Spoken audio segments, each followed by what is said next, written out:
ಮೇ 28ರಂದು ಪೊನ್ನಂಪೇಟೆ ತಾಲೂಕಿನ ದೇವರಪುರ ಗ್ರಾಮದ ಅಯ್ಯಪ್ಪ ಭದ್ರಕಾಳಿ ದೇವಸ್ಥಾನದಲ್ಲಿ ಆಚರಿಸುವ ಬೇಡು ಹಬ್ಬದ ಸಂಬಂಧ ಕೊಡಗು ಜಿಲ್ಲಾ ಪೊಲೀಸ್ ಇಲಾಖೆ ಹಲವು ಸೂಚನೆಗಳನ್ನು ನೀಡಿದೆ. ಜಿಲ್ಲೆಯ ವಿವಿಧ ಸ್ಥಳಗಳಿಂದ ಹಾಗೂ ನೆರೆಯ ಜಿಲ್ಲೆಗಳಿಂದ ಭಕ್ತಾದಿಗಳು ಬಂದು ದೇವಸ್ಥಾನದಲ್ಲಿ ಹರಕೆ ತೀರಿಸುವ ಆಚರಣೆ ಇದ್ದು, ಕೆಲವು ಭಕ್ತಾದಿಗಳು ಅಥವಾ ವೇಷಧಾರಿಗಳು ಮದ್ಯ ಸೇವನೆ ಮಾಡಿ ಗೋಣಿಕೊಪ್ಪಲು ಪಟ್ಟಣ ಮತ್ತು ತಿತಿಮತಿ ರಸ್ತೆಯಲ್ಲಿನ ಅಂಗಡಿ ಮಳಿಗೆಗಳಿಗೆ ತೆರಳಿ ಒತ್ತಾಯವಾಗಿ ಹಣವನ್ನು ನೀಡುವಂತೆ ಪೀಡಿಸುವುದು, ವಿವಿಧ ವೈಯಕ್ತಿಕ ಕೆಲಸ ಕಾರ್ಯಗಳಿಗಾಗಿ ನಗರಕ್ಕೆ ಭೇಟಿ ನೀಡಿರುವ ಸಾರ್ವಜನಿಕರು ಹಾಗೂ ವಾಹನಗಳನ್ನು ಅಡ್ಡಗಟ್ಟುವುದು, ವಿಶೇಷವಾಗಿ ಮಹಿಳೆಯರೊಂದಿಗೆ ಕೆಲ ವೇಷಧಾರಿಗಳು ಅಸಭ್ಯವಾಗಿ ವರ್ತಿಸಿ ಕೆಟ್ಟ ಪದಗಳಿಂದ ಬೈಯುತ್ತಾ ತೊಂದರೆ ನೀಡುವ ಸಾಧ್ಯತೆ ಇರುತ್ತದೆ. ಈ ಹಿನ್ನೆಲೆಯಲ್ಲಿ ಪೊಲೀಸ್ ಇಲಾಖೆ ಕೆಲವೊಂದು ಕಟ್ಟುನಿಟ್ಟಿನ ಸೂಚನೆಗಳನ್ನು ನೀಡಿದೆ. ವೇಷಧಾರಿ ಭಕ್ತಾದಿಗಳು ಸಾರ್ವಜನಿಕರನ್ನು ವಾಹನಗಳನ್ನು ಬಲವಂತವಾಗಿ ಅಡ್ಡಗಟ್ಟಿ ಹಣವನ್ನು ನೀಡುವಂತೆ ಒತ್ತಾಯಿಸುವುದನ್ನು ನಿಷೇಧಿಸಲಾಗಿದೆ. ವೇಷಧಾರಿ ಭಕ್ತಾದಿಗಳು ಅಂಗಡಿಗಳಿಗೆ ತೆರಳಿ ಬಲವಂತವಾಗಿ ಹಣ ನೀಡುವಂತೆ ಒತ್ತಾಯಿಸುವುದನ್ನು ನಿಷೇಧಿಸಲಾಗಿದೆ. ಮಹಿಳೆಯರು ಮತ್ತು ಮಕ್ಕಳೊಂದಿಗೆ ಸೌಜನ್ಯದಿಂದ ವರ್ತಿಸಿ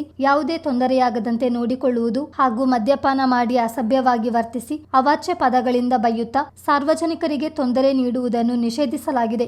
ಅಯ್ಯಪ್ಪ ದೇವಸ್ಥಾನದ ಸುತ್ತಮುತ್ತಲಿನ ಪ್ರದೇಶದಲ್ಲಿ ಭಾರೀ ವಾಹನಗಳ ನಿಲುಗಡೆಯನ್ನು ಕಡ್ಡಾಯವಾಗಿ ನಿಷೇಧಿಸಲಾಗಿದೆ. ವೇಷಧಾರಿ ಭಕ್ತಾದಿಗಳು ದೇಹದ ಮೇಲೆ ಎಣ್ಣೆಯನ್ನು ಸುರಿದುಕೊಂಡು ದೊಣ್ಣೆ ಮತ್ತು ಇತರೆ ಮಾರಕಾಯುಧಗಳನ್ನು ಹಿಡಿದುಕೊಂಡು ದೇವಸ್ಥಾನದ ಒಳಗೆ ಹಾಗೂ ಸುತ್ತಮುತ್ತಲಿನ ಪ್ರದೇಶದಲ್ಲಿ ಸಂಚರಿಸುವುದನ್ನು ನಿಷೇಧಿಸಲಾಗಿದೆ. ದೇವಸ್ಥಾನದ ಆವರಣದಲ್ಲಿ ಸಜೀವ ಕೋಳಿಗಳನ್ನು ಎಸೆಯುವುದನ್ನು ಹಾಗೂ ಪ್ರಾಣಿ ಹಿಂಸೆ ಮಾಡುವುದನ್ನು ನಿಷೇಧಿಸಲಾಗಿದೆ. ಈ ಸೂಚನೆಯನ್ನು ಉಲ್ಲಂಘಿಸುವವರ ವಿರುದ್ಧ ಪ್ರಕರಣ ದಾಖಲಿಸಿ ಸೂಕ್ತ ಕಾನೂನು ಕ್ರಮ ಕೈಗೊಳ್ಳಲಾಗುವುದು ಎಂದು ಕೊಡಗು ಜಿಲ್ಲಾ ಪೊಲೀಸ್ ವರಿಷ್ಠಾಧಿಕಾರಿಗಳು ಪ್ರಕಟಣೆಯಲ್ಲಿ ತಿಳಿಸಿದ್ದಾರೆ.